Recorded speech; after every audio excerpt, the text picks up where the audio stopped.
Strap in, buckle up, and get ready to lay it on the line. This is Not Speeding, Just Qualifying, a podcast that's just as fast as it sounds. What's good, family? Happy Thursday. Welcome to another episode of No Speeding, Just Qualifying.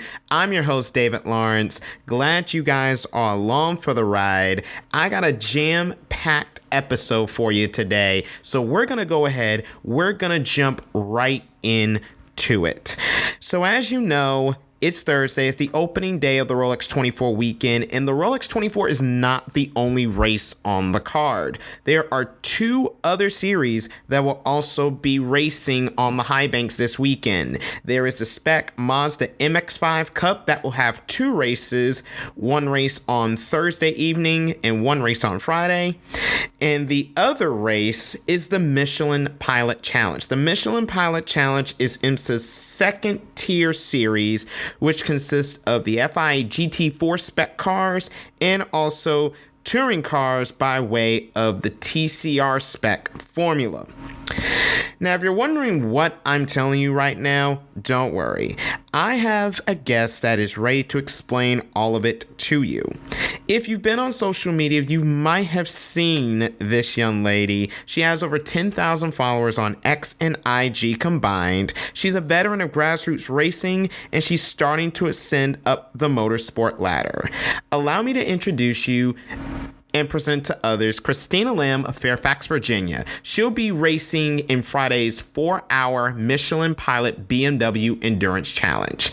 While I was at the Roar on Saturday, Christina was so gracious to lend me a few moments of her time to talk about her journey to IMSA, how she's using her platform to inspire the next generation of female racers, and you will not believe where she had her first ever racing experience. Take a listen. Here's Christina Lam, her journey to Daytona.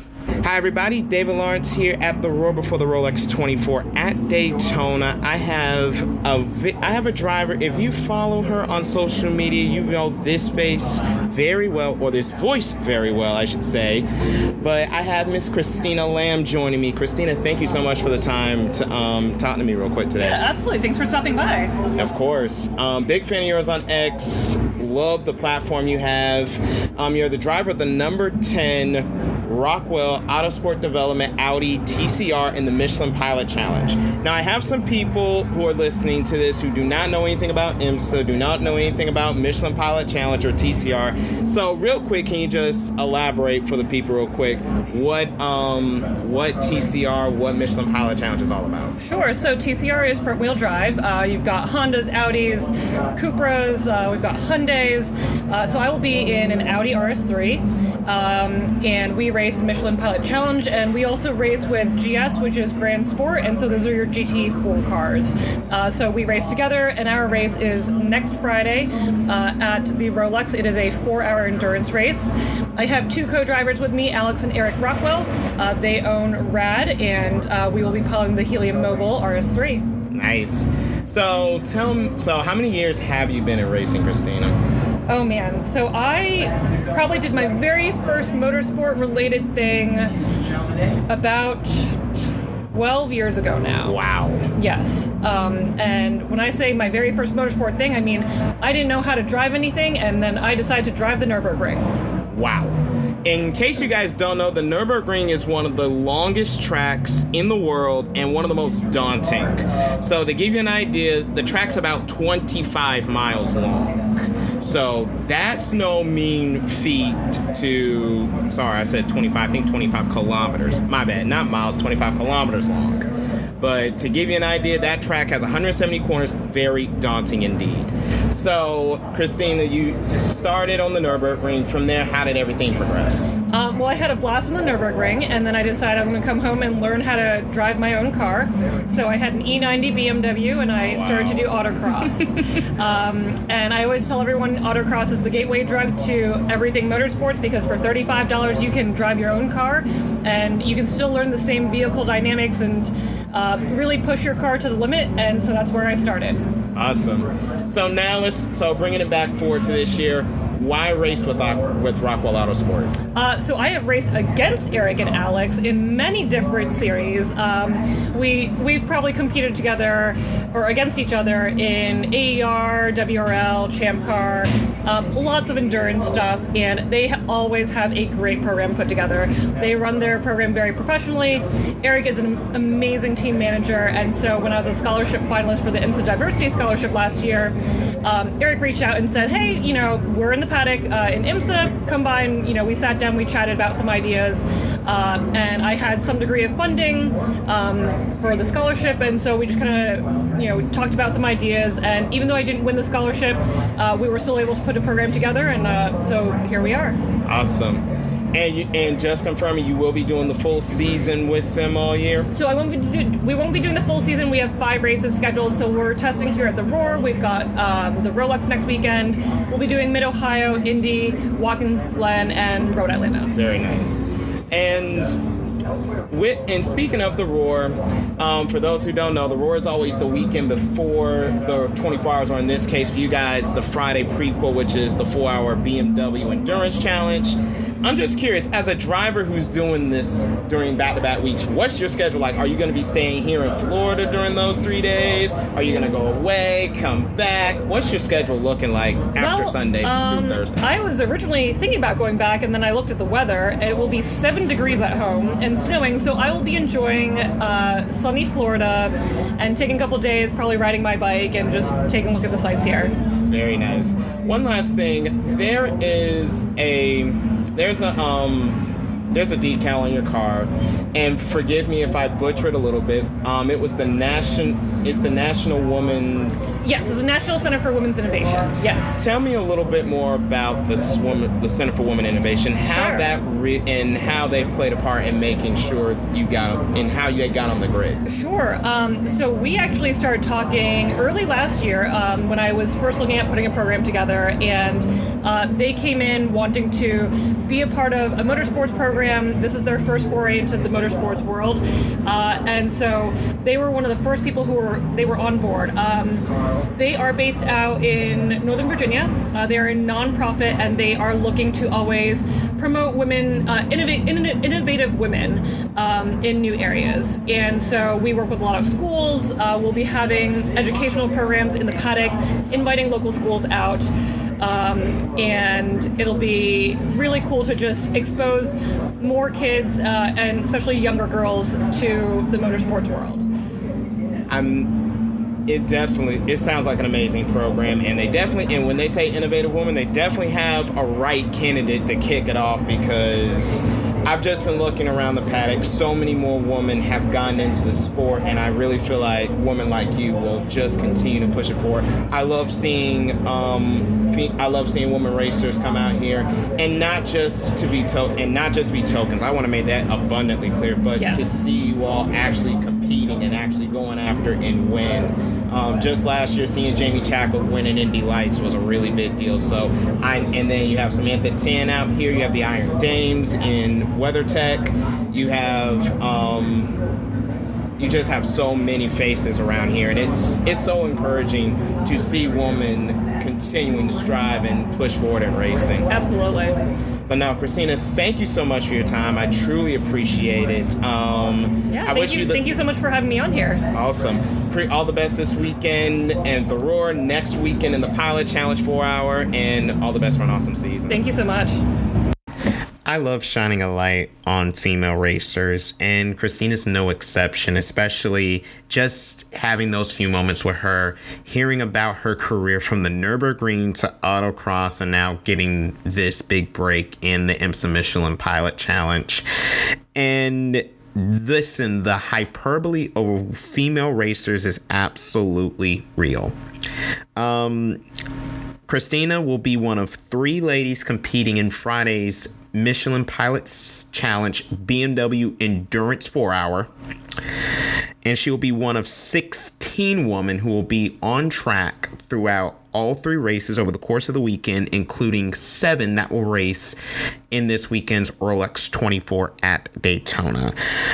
All the best to Christina this season, and best wishes to all the female drivers taking part in the Rolex 24 weekend throughout MX5 Cup, Michelin Pilot, and the Rolex itself.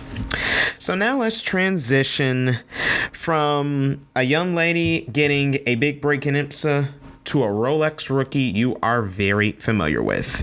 If you have not been able to get to the Rolex at home and you've been watching on NBC over the last few years, you are very familiar with the face of one Parker Kligerman.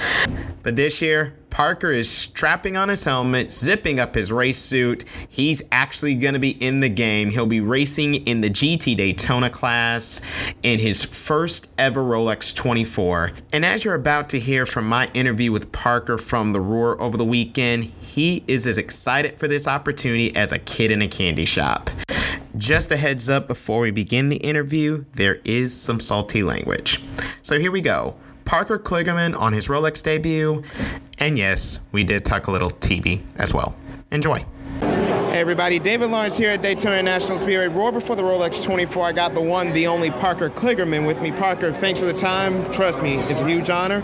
Yep. First question is, how does it feel? You've been down here covering the Rolex so many times. How does it feel to now finally be a part of it? Absolutely a dream come true, and I don't say that lightly. I've wanted to do this for 20 years, basically, since I started racing. Endurance racing is something I just fantasized about. Got to do the TV, and I'm having an absolute blast. This is a little dream come true, and I keep having to pinch myself. I'm on pit road, about to hop in the car, and I'm like, holy shit, dude, you are here doing the Rolex 24. How is this possible? You're in a Lamborghini. Thank to Scott Borchetta and Spike Coolers, everyone, Big Machine, Forte, Huntress, Lamborghini. Being in a Lamborghini is an unbelievable feeling. It's just such a cool vibe.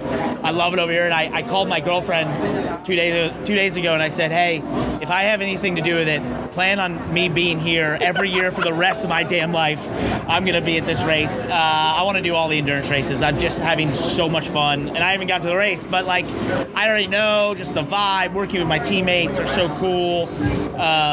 This team is great, and it's just the energy around here is amazing. I mean, look at the drivers around here, the names. I'm in that drivers meeting. There's F1, IndyCar, NASCAR, top sports cars, all drivers from around the world, all there. It's such a surreal thing to be a part of, and I'm just having a blast. And you mentioned that Lamborghini, that beautiful rocket you're in. It's Saturday at the Roar. Tell me the first day and a half of testing, how's driving that vehicle been like, that Huracan? It's, from the first time I tested it, the sound of the V10 is unbelievable as you're going through the banking, and then you just start to get the particulars of what this car wants and the braking and the capability it has, and then as the tires change and the fuel loads, and then there's the traffic, which is insane.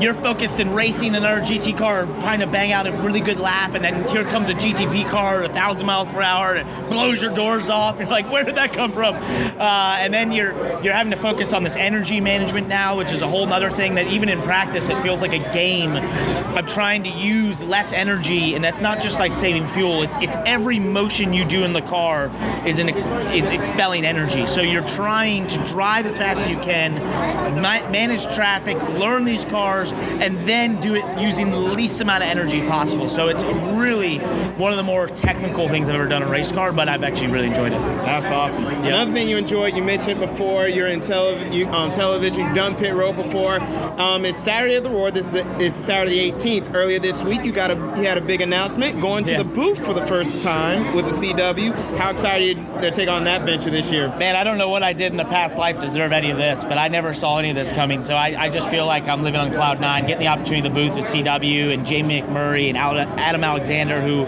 are absolute pros. I have a huge amount of respect for. I know I have a lot to learn, but I knew when all these TV partners came around, there was maybe an opportunity. I didn't quite know, but I'm just really stoked to have the chance because I love the Xfinity Series. I think it's one of the coolest motorsport series in the world.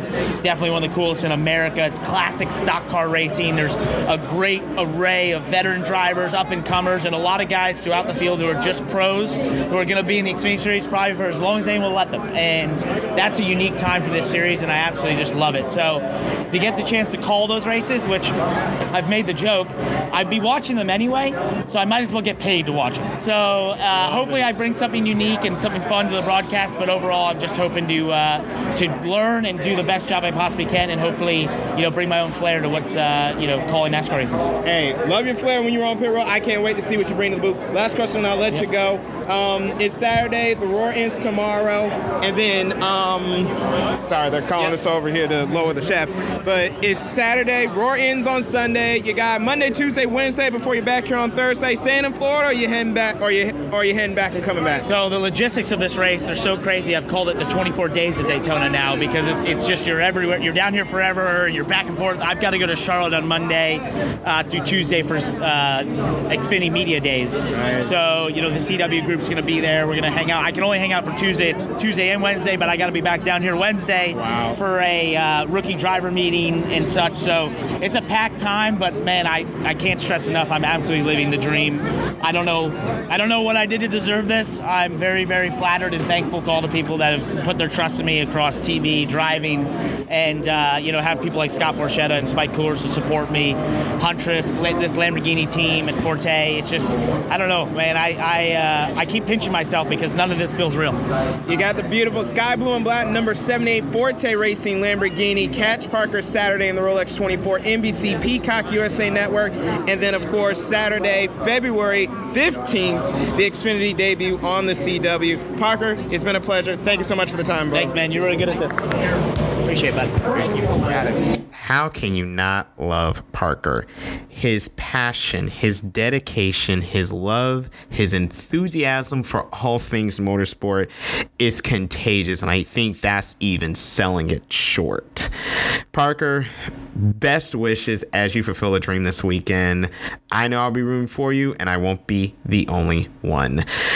With that being said, that will complete this episode of Not Speeding, Just Qualifying.